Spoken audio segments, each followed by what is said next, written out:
Hello everybody. Today I want to present my automatic pet feeder. Just a little introduction into the pet feeder is that this is a 2-in-1 automatic and manual feeder. The automatic feeder is controlled by a timer which is every 5 hours. Meanwhile, the manual feeder is activated by pushing a button which is also available at any time. Some storytelling into this automatic feeder is that I made this automatic feeder so that I don't have to send my dog to the vet when me and my family are going on vacation. Naturally, my dog is very cautious with unknown people, so this automatic feeder will be really useful. How does the automatic feeder work? First of all, the Arduino controls the servo motor, which releases the food. The automatic feeder is programmed every 5 hours to dispense food, and the servo motor will be open for 6 seconds.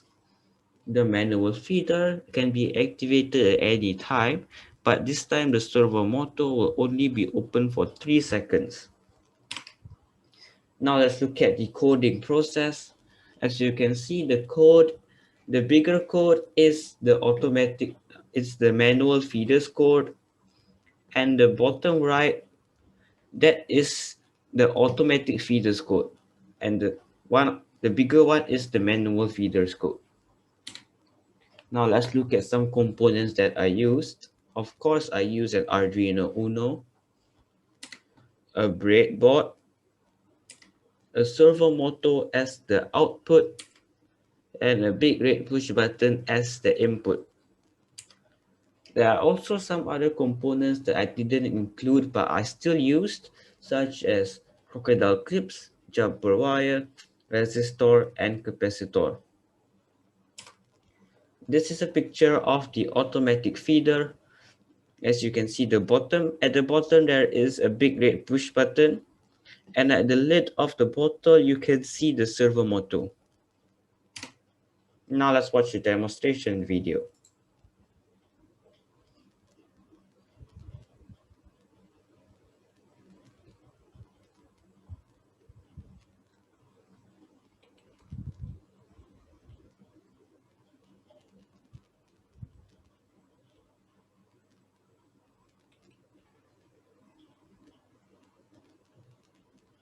As you saw in the video, the automatic feeder triggers when the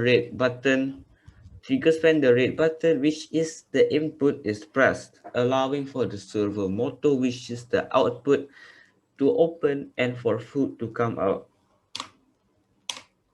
Now let's talk about some future upgrades. First of all, I would probably include an LDR.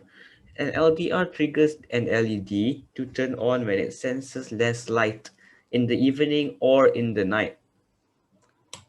And to go with the LDR, I am also going to include some LEDs. The LED will turn on when the LDR senses less light, and then the LED helps keep the automatic feeder visible at night. And for the moment, the bottle hole isn't big enough, so I have to make the bottle hole bigger so that more food can come out. What I learned from this project. First of all, I learned how to make an automatic feeder. I have also learned how to code an automatic feeder. I have learned how to use PowerPoint. I have also learned how to stop procrastinating just a little bit. And I also learned communication skills through this presentation. Thank you for watching.